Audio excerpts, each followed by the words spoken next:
what's going on, guys? This is Vic over at Vic's Cards. I am joined today by the No Flow boys, Enzo and Papa Jan. How are you guys doing today? Doing Doing great, well, bro. man. Awesome, awesome. I appreciate you guys joining me. And I guess the first thing that I want you guys to do is just introduce yourselves to those that may not know who you are and what you do. And while you do that, just tell us what you do related to the hobby. Yeah, for sure, man. So I'm Enzo. Been in the hobby since 2020. Obviously, I'm a breaker over at NoFloCards. Some of you might have known me as Enzo Sports Cards before we I joined up with Pop to do the NoFloCards brand.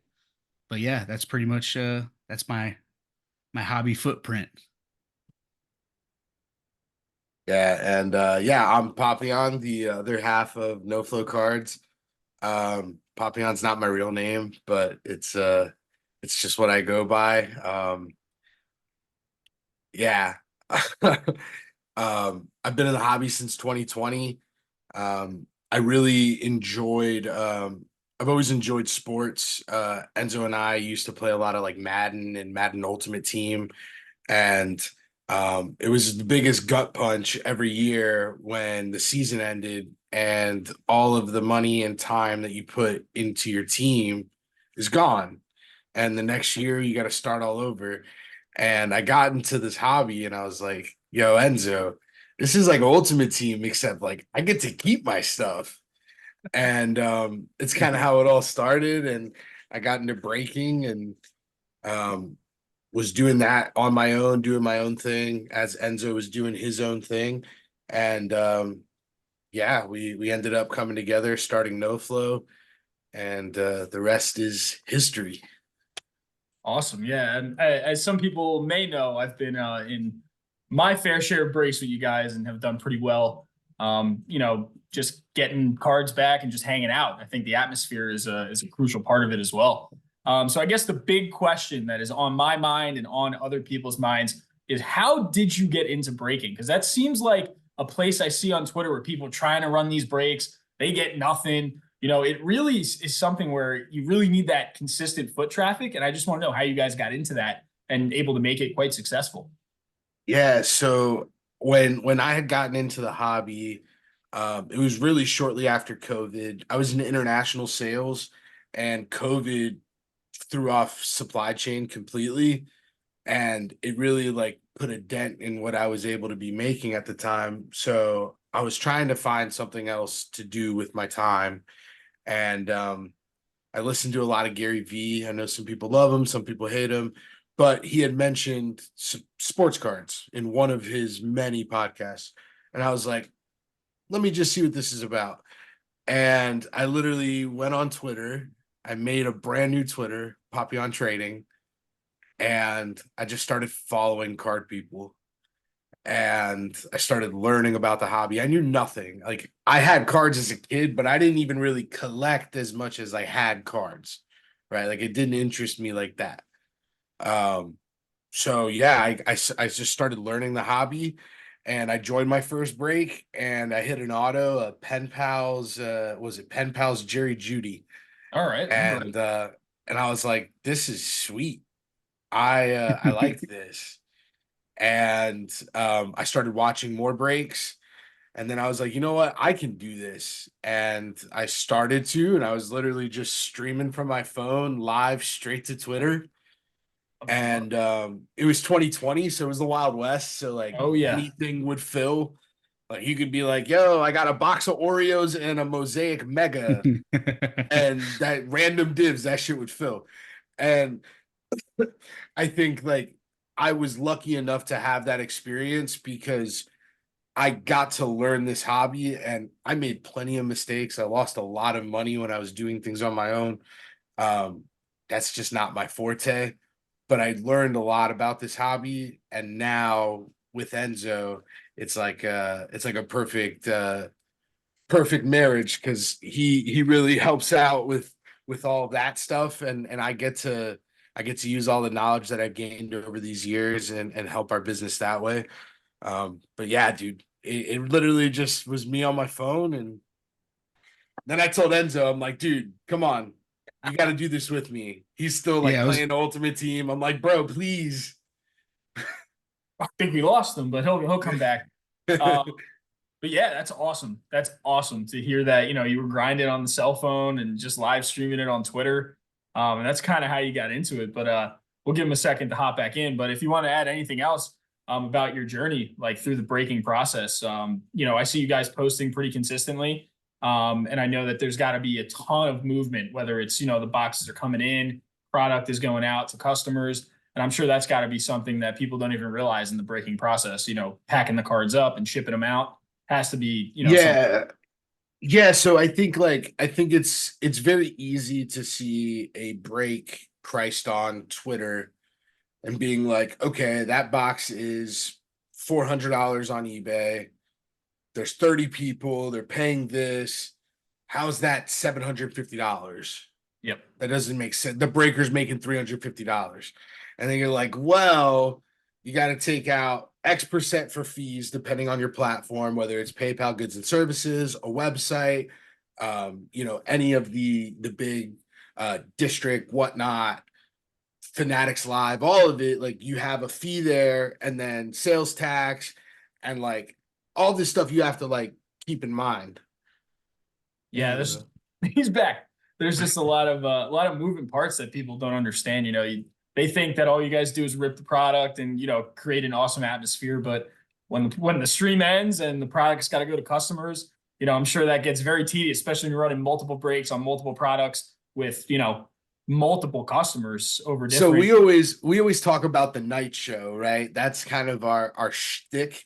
And funny enough, after every night show, there's a real night show, which is I was about to Enzo and say that's when I. the real night show begins. Enzo and I sitting in a Discord chat, listening to music and just like sorting, mailing, ordering stuff for next week, making flyers, like all of the other stuff because we got full-time jobs. Yep. So like, and again, I think people, and it's not to like say we're like amazing. We have so much we can work on and do better with, but I think people really underestimate the amount of like hard work that goes into it. No, 100%, 100%. I mean, I struggle when I sell 20 cards at once and I got to pack them up from eBay in a PWE, leaving for work at, 7:30. Being in the area that I'm in, I mean, I'm familiar with like the kind of Tampa area where you are, but not as crazy. But up in central Jersey, I'm right in between Philly and New York. So the traffic, I spend so much time. I spend an hour and a half I going to bet. work and an hour and a half on the way back from work. So I'm leaving at 7:30. I'm not getting home till 6.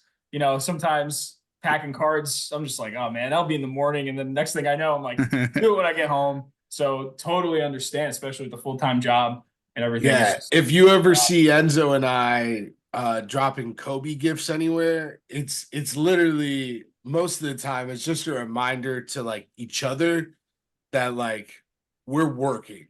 Like yeah. because that's his big thing is that the Mamba mentality and that no one's ever gonna outwork him. And that's like we try to give each other that reminder that like we could go to sleep. We could wait and ship this the next day and be like, whatever. But like that's Job's not finished. Yeah, that's not who we are.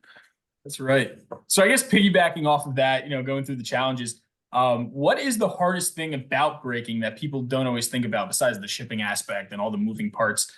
Just something that you guys have noticed is difficult for you throughout your journey as breakers. Yeah, I would say honestly, and I bet Pop would agree with me here, it's probably the actual filling of the breaks. Like there's a lot of time that goes into filling a break. First of all, you got to price it. You got to make sure you're pricing it right because if you don't, nobody's going to join it. You got to make, like in our case, we make flyers for it. Then we've got to drop it on our website or on District. So it's not just as simple as like buy a box and put a 20-word tweet out and everybody joins. It kind of was that way in 2020. I know Pop kind of For talked about that. sure. Yeah. It was pretty wild. Like we could literally take a picture of a toaster and next to a box of Mosaic Mega and then be like random divs and it would instant fill. But it's just not that way anymore. So like now you really have to like fine tune everything before you even drop the break. And then once you post it, you know, like if it doesn't fill right away, you've got to continually post it. And so you kind of like always have to stay on top of like the marketing aspect of the business, to make sure that like your breaks are front and center for people and they realize they're out there. Because if you post it and then you don't post it for 2 days, how are people going to know you have it? You know what I mean? Yep. Unless they're like actively seeking it. So I would say that is probably the most tough aspect that people wouldn't realize or think of. Yeah, and that builds right into my second question. You guys are like reading my mind here. It's pretty pretty funny. My second question is, I'm on Twitter, constantly throughout the day. I'm in my slower season. At my job, I work in camping, so right now, in the winter and in the New Jersey, it's pretty quiet. So I have a little extra time to scroll through Twitter. And I've noticed a lot of people just having, that trouble filling their breaks. And I've seen people have to scrap breaks. I've seen people just be like, I had to rip it myself because I've been sitting on this Yeah. box for so long. I'm just losing money, day after day after day. And I guess just piggybacking is, why do you think people have trouble? It's just something I see all the time, and it's just a question I have. Why are people having trouble filling these breaks? Yeah, I mean, I would say there's probably a couple of things.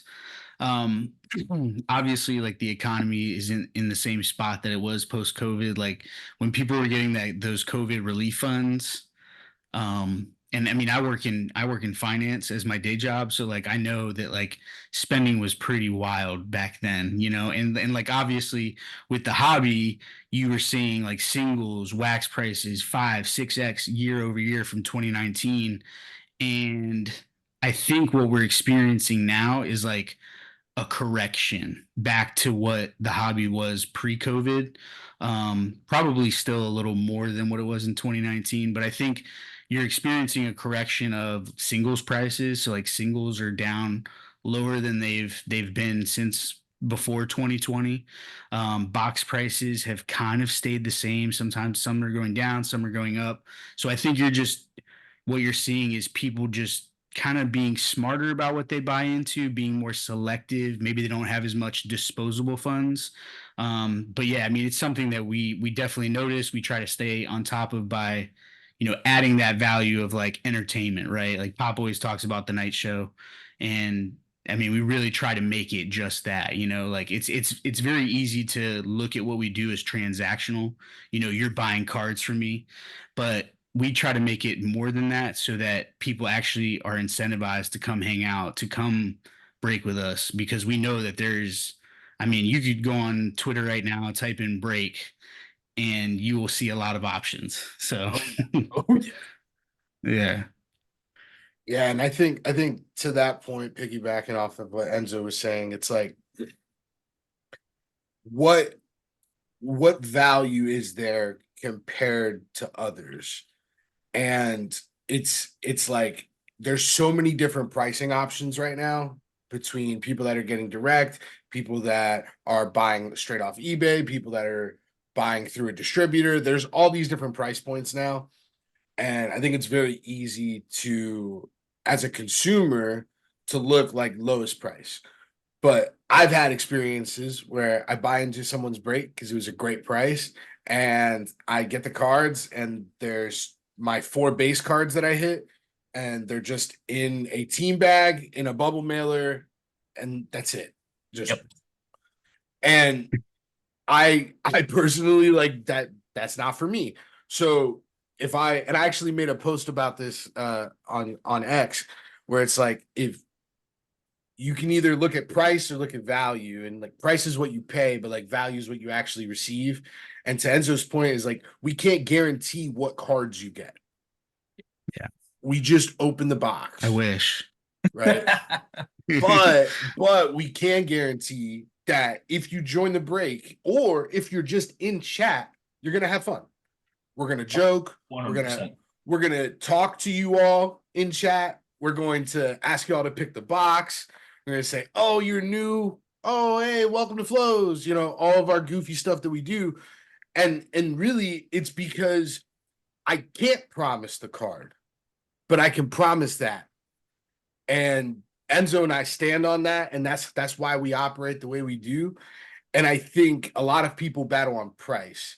and then those people end up at war on on X or on Instagram. I mean, we've even seen like price comparison charts, Yeah. right? Yeah, Yep. so that's a new thing. I've seen that. And I've seen that around. Yeah. and that's a great thing, right? But you also have to remember, like, what am I paying for? Yeah, And it's not the whole picture. there's some people that are lower on that list that I'd rather spend money with because I'm not customer 338764. Yep. And like and Literally wrote Enzo that on my laughs, tea but bag one time. no, Enzo laughs, but I swear, man, I've tuned in to a Breakers YouTube, and that he was ripping a personal, and he said customer 678, whatever it was, and then just opened the box wordless, Yeah. and then was done in 45 seconds. Didn't get excited about the hit, and then put the box to the side, and then grabbed another box and said customer eight. And I was just like, no, bro, I will never be a party to this. Yeah. I mean, I know from personal experience, I've hung out in streams with you guys for hours. I've, joined in the breaks where, I've just been doing absolutely nothing. And I'm like, you know what? Let me get a personal while I'm sitting here at work, doing nothing. And it's always a live time. The chat's going nuts. I would say everyone that's joining in, you have so many repeat people that are consistently coming into your chats and hanging out, where I feel like everyone is kind of on this personal basis, which is an awesome feel. Regardless of the price aspect, it's that idea and that community that keep people coming back, which I think is also very important. Especially, when you're building out that community and you're trying to, have that relationship with customers. I think that's ultimately super important to keep that community aspect, which I think you guys do a fantastic job of. Thanks, man. Thank you. Yeah, absolutely. So moving into more like fun stuff, I guess. What was your favorite product, since we're in the new year? Happy New Year. Your favorite product of 2023 to break and rip for everybody? Pop, I'm gonna let you go first. Oh man, I was gonna let you go first. All right. So it's recency bias, maybe. It's Bowman Chrome U Sapphire. I Yes. Wow, that's like very recent. it, It's the most it's recent. it just hit. It looked great. Yep. It was well executed in my opinion. The Sapphire selections were awesome. The auto checklist was pretty solid for Oh for yeah. it being what it was. Like I was really happy with that product. I only had one Okay. gripe with that product, is that I got mismatched cards. I don't know if you saw that on Twitter. I had Yes, I did. in my personals, I had the fronts that didn't match the backs, but the hits kind of made up for it. The Travis Hunter orange sapphire auto and the Caleb treasured talents kind of Oh made my up god, for it. yeah. You get me those two cards and a clean, and then you can throw the rest Yeah, of the you can do box whatever out. you want to the other cards. Yeah. Those were in the same box. Those cards. So Wow. the That's first sick, box was a complete dud, and it had all the messed up cards. But the second box was, dude. Imagine, and I've had this happen to people, but imagine you were like, "Oh man, I can't do another box of this," I'm gonna sell it. and you were like, "Oh, let me hit up Pop and Enzo," and like you sell it to Oh us, and then no. we break it, and you see it. We actually did that to a friend of ours. I felt Oh horrible. man. F1. oh, Uh, brutal. we ended up hitting like a gold. This was in 2020. We ended up hitting like a gold Max Verstappen, That'd and be, like yeah, and like sickening. and I think we bought the box from him for like 750, and he was just like, yeah, he's like, I just can't. Like Yeah. and I was like, I get it. I mean, the boxes started at like 250, so the fact that they ever Yeah. went to 750 is crazy. Nuts. But Yeah. now that actually Mm. is like a very exclusive product. That 2020 Topps Chrome F1 is like is the thing, yeah, which I think is cool because we opened a lot of it. Yeah. And then so my product of the year, again, kind of recency bias. I'm gonna say two though. First one, my top pick, Topps Chrome Update Sapphire. Yo, Topps killed it. Yeah, they really Absolutely did. killed update Sapphire this year. It was amazing. When the checklist dropped, I was like just geeked up. I saw 31 autos, 28 of them. I was like, I would be okay with 28 of these. And I messaged Pop and I was like, we're getting as much as we possibly can. We ended up getting 4 cases, broke them all. They were absolutely fire. Yeah. Our best hit was probably the Trout Orange Selections auto. That'll work. That'll Um, work. yeah, but like, dude, there was just gas all over. So I would say that's my number one. But I also want to shout out Topps Chrome because previous to this year, Topps Chrome was just kind of like it felt like it was going downhill. And me and Pop talked about it on our podcast like earlier on in the year before it released, and we were like, make Topps Chrome great again. And they did. They did it, man. The cards I looked agree. great. The short prints were amazing. The autos were great. I mean, obviously the auto checklist is always deep. Yeah, very. But like I felt like it was something that I would actually buy and rip where I could not say that about 21 and 22. So those would be my picks. 100%. I agree with both of them. I mean, I've been ripping Bowman Chrome U like it's my freaking job at this point. I went in my LCS and got 3 boxes last night, and I thought I was absolutely cooked. And then the third box, I hit a Drake May base auto finally to save the day. But There you I've done pretty well. I've hit 2 Marvin Harrison Jr. autos, so pretty much everything now is kind of just been chalk. I just kind of been testing my luck at this point. Yeah, right. And same thing with Topps Chrome. Like I bought 1 hobby box. I hit like a Shohei, whatever that insert was, the Sonic something. Yeah, something like that. Yeah. No, it was like just a regular insert, but it was an orange refractor, and I was able to move that kind of right around the All-Star break, like August. That'll I guess, play. after the All-Star break. Yeah, it was real nice. Probably got about 500 for it at a show, which was cool. But yeah, both those products I've ripped a ton of and had a fun time doing it. I'm glad that they've kind of drove those products through, I guess would be the word I'm looking for. But Bowman Chrome U Sapphire was probably my favorite rip of the year, just based off fun. Like that thing was just fun. Yeah. And cars looked amazing. And Topps Chrome, I just felt like you got way more value for your money this year. Yes. And I like the color was popping out of those boxes. The autos, like again, always going to be expansive, but I even thought the checklist was decently solid for a Topps Chrome release. Better than the what was it, the 5 pitcher autos you were getting in 21? Oh my god, dude, 21 was so bad. 5 base pitcher autos, no color on top of it. And like the rookie class couldn't even carry it. You know what I mean? It was like in a jig burger. I mean, and then you had 20. Adele? Oh yeah, brutal. And then you had 22 where they didn't even put the white spot for the auto, and you couldn't even like find it on some of the parallels. So well, and then they didn't include half the players. Yep. Originally SPs, but not really. They're not in the product. They are in the product. Oh, that Who was knows? brutal. Here's a that white. Just... Here's a pack. Good luck. Here's that's a redemption that was redeemed 4 years ago, and we never sent. You're like, here's 3 cards, 2 regular base chromes, and just some scratched up refractor. Yeah, no, yes. I remember that first week those came out, dude, and like all of those silver packs were brutal. Insane. Yeah, they were like people were pulling like Lou red Bob first autos. Yeah, there was like a red Bo Bichette first. I saw auto. Bryce Harper rookies popping out of there. Bryce Harper rookie autos, and people were commenting like, "What the hell, Topps? You didn't redeem my redemption, but you put these in the packs." Yeah, dude, that shit was wild. Then I opened mine as 3 base cards. I was. I opened a bit. I'm not proud of it. I can't tell you what I hit. That should let you know I everything remember you need to know. There was just one morning I wake up to a text and he said, "I'm sorry, but it's all good." And I was like, "What?" my man's went through some Topps Chrome. Yeah, Hey, Topps Chrome before this year really knew how to beat you down. Really knew how to beat you. Oh man. I'm just grabbing like the 6th box. I'm like, no, it'll get better for sure. This is the one right here. This is it. And it won't. It did not get better for everybody watching. It did not. Well, I appreciate you guys hopping on. Before you go, I want everyone to know where they can find you, where they can find your breaks. So go ahead and tell us the best way to reach you guys, the best way to find your breaks. Give us that plug. That way, people that don't know you, people that have never been in a break can get in there. Yeah, so absolutely. I'm sorry, Enzo.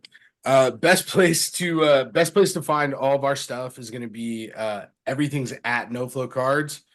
So you can find us on Twitter or X at NoFloCards, on Instagram at NoFloCards, TikTok at NoFloCards, our Twitch curveball NoFlow_cards, our website NoFloCards.com. And yeah, through there you'll be able to connect with Enzo and myself. We both have our own Twitters. I am Papillon Trading, Enzo. Cards Enzo. But NoFlo is the place to get in touch with us, especially about our business. Enzo also handles NoFlo grading and consignments, which a lot of people don't really know about, but we do that. We got that. And there's going to be a lot of cool things that we're working on here in the near future. Really grateful that you invited us on, dude. It's thanks, Vic. I absolutely, I appreciate you guys joining. And you know, it's been awesome chatting and talking about some older stuff and, you know, getting some cool insights on breaking and just getting to chat it up with you guys. I really appreciate you joining. And this will debut on January 19th. So if you're watching it, you know, you're well into the new year. I hope you didn't break your New Year's resolutions yet. But you know, keep it going. You can push through if you made it 3 weeks. And then episode 3 will feature Brad from Closet Cards. So definitely tune in on that. That'll be February 5th. I appreciate you guys tuning in. Have a good night. Peace.